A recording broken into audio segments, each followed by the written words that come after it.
la cholécystite aiguë lithiasique, nous allons essayer brièvement et efficacement de comprendre quelle attitude nous devons avoir face à cette pathologie. Donc la cholécystite aiguë lithiasique reste une urgence fréquente. C'est un sérieux problème de santé publique. C'est une pathologie qui est initialement bénigne, mais qui peut s'aggraver et compromettre le pronostic vital si la prise en charge n'est pas adéquate. Pour cela, nous avons quelques objectifs à se fixer. Il faut savoir reconnaître une cholécystite aiguë dans toutes ses formes. Il faut aussi savoir, il faut connaître et reconnaître des critères de gravité de cette pathologie pour enfin mieux adapter la stratégie thérapeutique. Donc, qu'est-ce qu'une cholécystite aiguë? La cholécystite aiguë est définie par l'inflammation de la paroi de la vésicule biliaire avec ou sans infection de son contenu. Cette inflammation, elle est secondaire à un obstacle à l'écoulement de la bile, obstacle au niveau du collet vésiculaire ou du canal cystique. Il est dans plus de 90% des cas d'origine biliaire. C'est un calcul biliaire qui est incriminé. Cette affection peut être locale, mais elle peut évoluer vers une atteinte loco-régionale, voire même une atteinte systémique. Brièvement, la pathogénie de la cholécystite peut se résumer par un obstacle lithiasique qui est à l'origine d'un problème mécanique qui est la distension. Se surajoute une inflammation importante. Cette stase, puis la stase de la bile, va davantage aggraver ce phénomène avec un risque important, si retard de prise en charge, d'une souffrance pariétale, d'une ischémie de la paroi de la vésicule et une translocation microbienne. Les germes vont surinfecter la bile qui ne l'était pas. Puis, ces phénomènes-là vont évoluer vers une complication loco-régionale, souvent une perforation ou un processus inflammatoire infectieux périvésiculaire, ou un passage systémique se manifestant par un sepsis ou carrément un choc septique qui compromet le pronostic vital. Donc, quelle attitude avoir face à une cholécystite aiguë? Il faut avoir à l'esprit une attitude diagnostique, une évaluation pronostique, puis une attitude thérapeutique. Comment poser le diagnostic d'une cholécystite aiguë? Cela s'articule autour de données cliniques, biologiques et radiologiques. La clinique, ce sont des signes qui sont variables, qui peuvent tous coexister ou qui peuvent être absents. C'est des signes qui ne sont pas spécifiques à cette affection, mais qui sont fortement évocateurs. Nous avons l'élément le plus important qui est la douleur. La douleur se manifeste par la classique colique hépatique, qui est une douleur biliaire, qui est en rapport à cet enclavement même, à cette mise sous tension de la vésicule biliaire par un calcul qui bouche la lumière cystique. Il y a aussi la fièvre qui est un élément important témoignant de l'inflammation, voire de l'infection. On peut avoir des signes digestifs associés. Ces signes confortent donc l'urgence, confortent la souffrance digestive, mais aussi ils peuvent aussi induire une errance diagnostique et évoquer un autre diagnostic. On peut avoir une défense témoignant d'une irritation péritonéale. On peut également avoir une vésicule palpable à l'examen clinique qui est aussi un élément fortement évocateur. Ces signes cliniques peuvent aussi se manifester avec un tableau péjoratif, avec des signes de gravité. Nous l'avons cité précédemment qu'une cholécystite aiguë initialement bénigne peut mal évoluer. Donc, le patient va présenter des signes généraux de gravité, tableau de sepsis sévère, de choc septique et de défaillance d'organes. Nous pouvons aussi avoir des tableaux variables en rapport avec une complication de la lithiase et de l'infection. À titre d'exemple, on peut avoir une péritonite généralisée, un abcès périvésiculaire, un plastron vésiculaire. Ce sont des anomalies qui vont se manifester cliniquement par des signes d'irritation péritoniale. On peut également avoir un tableau d'iléus biliaire. Une occlusion haute peut être due à une cholécystite compliquée. On peut également avoir plusieurs anomalies qui s'intriquent, donc à savoir une association d'une pancréatite ou d'une angiocolite aiguë. Ce sont d'autres complications d'une lithiase vésiculaire. L'abcès hépatique aussi est un tableau d'une cholécystite aiguë évoluée. La fistule biliodigestive également peut être donc une complication de la cholécystite aiguë sans pour autant développer une clinique alarmante. Quel bilan biologique qu'on devrait demander face à une cholécystite aiguë? Donc, c'est des bilans qui sont standards, mais dont l'intérêt est très important. Pourquoi? Il y a un intérêt diagnostique et un intérêt pronostic. L'intérêt diagnostique, c'est que ces éléments, à savoir une CRP ou une hyperleucocytose, donc à une simple formulation sanguine et au dosage de la CRP, nous pouvons avoir des signes, des anomalies qui comportent, donc qui sont en faveur d'un syndrome inflammatoire ou infectieux. Ça conforte donc notre diagnostic. L'intérêt pronostic, donc aussi, est représenté par la présence d'anomalies de ces critères biologiques. Pourquoi?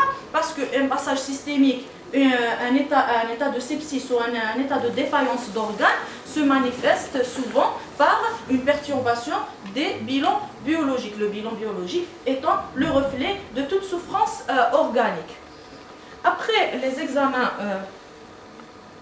examens biologiques, nous sommes devant une suspicion diagnostique. Nous évoquons un diagnostic de cholécystite aiguë. Comment allons-nous le confirmer? Cette confirmation diagnostique doit être rapide et efficace pour une meilleure prise en charge. Donc, les éléments dont nous disposons doivent être accessibles, disponibles et faciles d'accès. Le meilleur examen et le premier examen à demander est l'échographie abdominale. Elle a une sensibilité et une spécificité élevée en matière de lithiase biliaire, de lithiase vésiculaire et de cholécystite aiguë. C'est l'examen accessible auquel on a recours en première intention. Ça aide à confirmer l'inflammation, les anomalies vésiculaires et l'origine lithiasique. Donc, à l'échographie, nous allons avoir des signes fortement évocateurs d'une cholécystite aiguë, voire même des signes qui vont confirmer de façon sûre le diagnostic. Un épaississement de la paroi vésiculaire supérieure ou égale à 4 mm, présence de liquide en périvésiculaire, des douleurs au passage de la sonde d'échographie, ce qu'on appelle le signe de Murphy radiologique, et la présence d'une image de calcul en intravésiculaire. Ces éléments-là viennent conforter notre doute diagnostique et confirmer un diagnostic de cholécystite aiguë lithiasique. Il y a certaines associations de signes échographiques qui ont une valeur prédictive quasi certaine, valeur prédictive positive très élevée. Donc devant la présence d'un calcul et un signe de Murphy positif, le diagnostic de cholécystite aiguë est évoqué à 92% de certitude.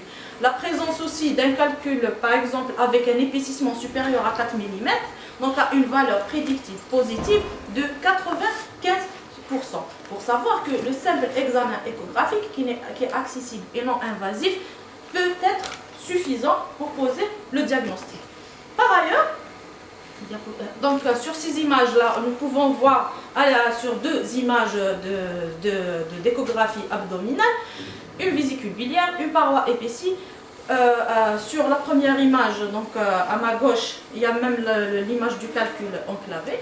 Sur l'image de droite, nous pouvons voir une paroi épaissie avec présence de l'air en son sein. C'est un signe d'un processus inflammatoire ou infectieux assez avancé. C'est une souffrance pariétale. Voilà. Par ailleurs, un autre examen peut être utile. Ce n'est pas l'examen auquel nous pensons en premier, mais c'est un examen que l'on demande généralement devant un tableau digestif peu évocateur ou atypique. C'est la TDM abdominale avec injection de produits de contraste. Elle permet d'éliminer un autre diagnostic, de mettre en évidence des complications de cette cholécystite aiguë, elle permet également de visualiser donc, les anomalies qui sont en rapport avec le diagnostic. Un épaississement donc, à l'ATDM, un épaississement de plus de 4 mm peut être facilement objectivé. La présence d'une infiltration de la graisse périvéziculaire est aussi un signe évocateur d'une cholécystite aiguë. Le liquide en périvéziculaire ou un œdème pariétal ou de l'air en intramural aussi sont des éléments donc, scanographiques qui sont en faveur d'une cholécystite aiguë. La présence d'une irrégularité de la muqueuse ou voire même quand on peut objectiver une augmentation du volume de la vésicule biliaire, donc à 8 cm sur 5 de grand axe. Cet élément est un signe évocateur, mais ce n'est pas le signe le plus performant pour poser le diagnostic. C'est pour cela que, concernant ces signes scanographiques, c'est des associations. Un diagnostic positif repose sur la présence de 3 de ces signes. Si nous avons au moins 3 de ces signes, le diagnostic il est présent. Donc, à l'exception de l'augmentation du volume de la vésicule qui n'a pas une valeur, qui a une valeur moindre que celle des autres signes. Voilà, sur la TDM, donc, on peut visualiser donc, la distension de la vésicule, l'épaississement pariétal. On peut, donc à ma droite, on peut même voir l'infiltration du lait vésiculaire, un épaississement pariétal. Donc, c'est des signes d'une inflammation assez avancée et assez importante. Au terme de cette attitude clinique, biologique et morphologique, nous avons notre diagnostic positif. Que faire maintenant que nous sommes devant un patient qui présente une cholécystite aiguë lithiasique? Qu'est-ce que nous allons faire? L'idéal est d'évaluer la gravité de cette pathologie. Elle peut revêtir des aspects différents. Il peut s'agir d'un simple tableau clinique bénin, et ça peut aller jusqu'à la défaillance d'organes. Il est impératif, devant un diagnostic positif, d'évaluer la gravité. C'est de cette gravité que dépend l'attitude thérapeutique que l'on doit avoir. Pour cela, il y a un scope pronostic qui a été établi par une réunion d'experts. Donc, c'est réuni dans les Tokyo Guidelines de 2018, classant ainsi la cholécystite aiguë en 3 grades de sévérité. Le premier grade est défini par un patient qui présente une cholécystite aiguë avec simple signe d'inflammation, sans signes généraux de défaillance ou de gravité. Pour le grade 2, il est établi sur des critères donc, anamnéstiques, cliniques, biologiques et morphologiques. C'est très important. D'accord? C'est la présence d'un de ces signes. Si nous sommes devant une hyperleucocytose à plus de 18 000 éléments, ou si nous avons une masse palpable au niveau de l'hypocondre droit, si la durée des signes cliniques dépasse 72 heures, ou si aux examens donc, morphologiques, on a des marqueurs d'infection locale tels la péritonite biliaire localisée, l'abcès périvésiculaire, l'abcès hépatique, une gangrène de la paroi vésiculaire ou une cholécystite d'aspect emphysémateux, la présence d'un de ces signes suffit pour classer le patient, pour classer la pathologie de gravité modérée, grade 2. Puis vient le grade 3 qui est le grade le plus sévère. Ça reflète les différents dysfonctionnements, les différentes défaillances d'organes que peut présenter un patient. Une cholécystite qui est censée être une pathologie bénigne peut donc dégrader le tableau clinique, donc la cholécystite aiguë grave ou de grade 3 peut être définie par l'un de ces critères.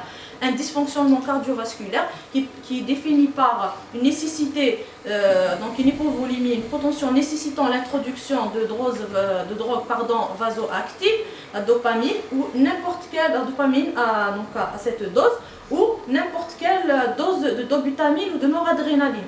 La présence de signes neurologiques aussi est un critère de gravité. On peut avoir donc une détresse respiratoire ou un patient qui est en hypoxie ou qui sature mal. La présence d'une oligurie ou d'un taux élevé de créa témoignant donc d'un dysfonctionnement rénal est un facteur de gravité. On peut avoir aussi une anomalie hépatique ou un dysfonctionnement hématologique avec trouble de la crasse, une thrombopénie par exemple, étant à elle seule un critère de gravité. Donc il suffit qu'on ait un de ces éléments pour dire que ce patient présente un tableau clinique grave. Par la suite, donc, une fois diagnostic établi, pronostic jugé et apprécié, nous devons impérativement instaurer une thérapeutique qui doit être rapide, efficace. Elle doit prendre en considération le terrain, les comorbidités et la pathologie elle-même. Donc la prise en charge, elle est médico-chirurgicale. Donc elle consiste à stabiliser les fonctions vitales chez un patient qui présente une cholécystite grave et aussi chez un patient qui présente une cholécystite modérée pour éviter l'aggravation. D'accord, elle se base surtout sur une antibiothérapie et une surveillance. Donc le but du traitement médical, donc, c'est lutter contre l'infection, neutraliser le foyer infectieux, maintenir l'homéostasie du patient, maintenir des fonctions vitales et stabiliser les comorbidités. Les antécédents du patient, on peut avoir une décompensation d'une quelconque maladie qui aggraverait le pronostic vital et qui rendrait le traitement ardu.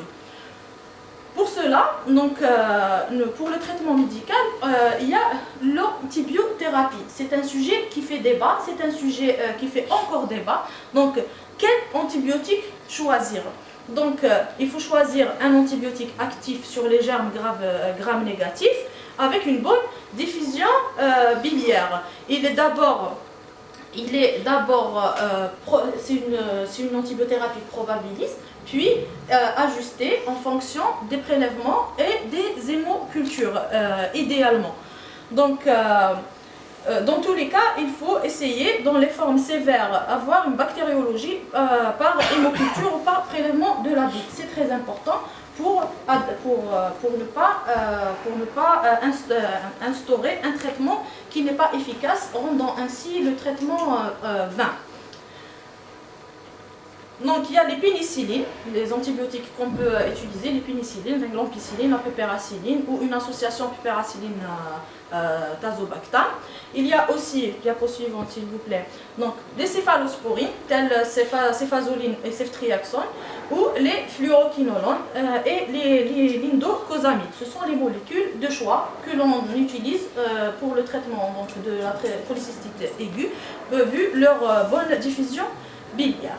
Puis la question qui va suivre, quelle est la durée de l'antibiothérapie? C'est très important, d'autant plus que nous vivons dans l'ère des résistances polymicrobiennes. Donc il faut choisir son antibiotique, il faut choisir son patient, il faut choisir la durée qui doit être efficace. Donc aucune étude n'a permis de répondre à cette question. Donc il est préférable de débuter les antibiotiques dès que le diagnostic est posé. Idéalement, cela doit être fait après prélèvement bactériologique sanguin. Si donc dès que la température est supérieure à 38,5, il faut faire des prélèvements pour hémoculture. Et chez les patients âgés ou immunodéprimés, les hémocultures sont systématiques même en l'absence d'hyperthermie. La durée de l'antibiothérapie n'a pas été évaluée dans la littérature. Il semble cependant préférable de ne pas continuer les antibiotiques après une cholécystectomie, sauf pour les formes sévères ou chez des patients délicats, donc c'est des patients qui ont des comorbidités sévères. Ce traitement médical, ce traitement antibiotique est une attitude péri-opératoire. Ça ne doit pas retarder la chirurgie et le traitement médical à lui seul n'est pas suffisant. Pour cela, le traitement chirurgical demeure le traitement curatif. C'est la chirurgie qui neutralise l'infection, ses complications et surtout l'agent causal qui est la lithiase biliaire. Donc, deux questions s'imposent. Ça a toujours fait débat aussi, c'est quand opérer et quelle voie d'abord choisir. Donc pour le délai de l'intervention, quand opérer un patient qui présente une cholécystite aiguë? Désormais, il est validé de réaliser une cholécystectomie dans les 72 premières heures suivant la survenue de l'épisode. épisode. Il est donc retenu actuellement que le traitement chirurgical de la polycystite aiguë doit se faire rapidement, en urgence, au cours de la première hospitalisation, évitant ainsi une complication, voire une récidive, ou également, ce qu'il ne faut pas oublier, une autre complication de la lithiase biliaire. Néanmoins, le maintien de l'antibiothérapie et réalisation d'une chirurgie après sédation des phénomènes inflammatoires reste une attitude qui est encore adoptée. Avant, c'était un peu la référence, c'était un peu ce que tous les chirurgiens faisaient. Maintenant, non, ce n'est pas l'attitude la plus conseillée, mais au cas par cas, chez certains patients qui ne présentent pas de forme grave, on peut se permettre d'opérer à distance, à condition de neutraliser, de contrôler l'infection. Donc voilà, sous réserve de signes de gravité. En présence de signes de gravité, il faut agir le plus tôt possible. Donc, quelle voie d'abord? Comment opérer? La laparotomie ou la laparoscopie?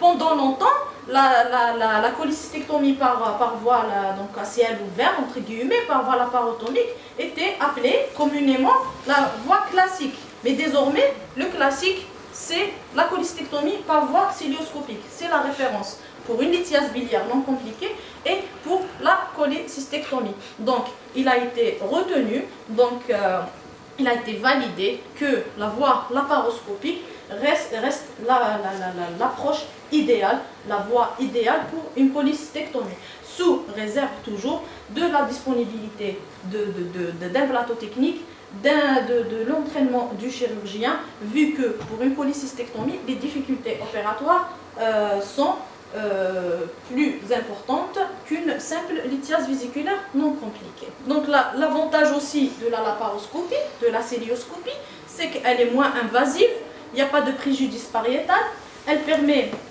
une vision globale sur la cavité ciliaire, sur la cavité abdominale. Elle permet également une réhabilitation rapide et précoce du patient et écourter le temps d'hospitalisation. Voilà, donc une vision qui est claire, qui est générale sur l'abdomen. Ça, quand même, c'est une technique qui reste plus séduisante.